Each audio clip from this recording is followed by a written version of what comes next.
I'm a Christian. So what about Halloween?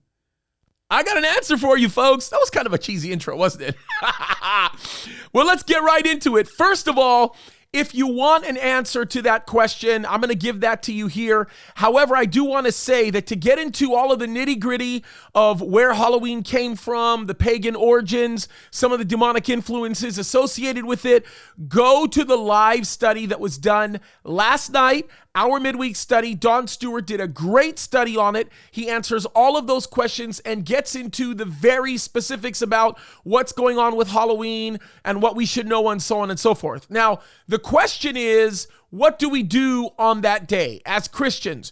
Do we participate in all the traditional Halloween stuff? Do we just say, oh, no big deal, it's a bunch of fake stuff? Well, I'll just simply say this. None of the stuff that goes on during Halloween is something that's just fake and really doesn't matter and so on and so forth. Most of that stuff has really dark, demonic, pagan origins. So we don't want to just throw that away and say, well, let's not talk about it. Let's not deal with it. But let me just simply say this. Let me simply say that the one thing I will not do is I will not say I'm going to give a day to the devil. So while everybody is out there celebrating Halloween and Christians think that it's a good idea to go hide, let me give you 3 possibilities of things you can do, right? Number 1, you can simply not participate at all in the night and spend some time with your family to pray and ask for God to protect babies and lives and people, and that would not necessarily be a bad idea. The second thing you can do is you can participate in the trick-or-treat stuff by simply giving somebody a nice piece of candy with a big tract and tell them about Jesus.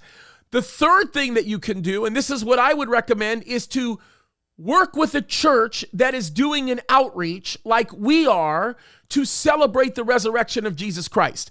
We are not celebrating Halloween on that night, but what we are doing is we're celebrating the resurrection of Christ. We are having music. We have all kinds of games and food and all kinds of things that we are doing for free to bless the community. And what we are going to do is preach the gospel at every bend. We are literally giving away 4,000 pounds of candy and even more of the gospel. Why? Because we're not going to let the enemy have a single night.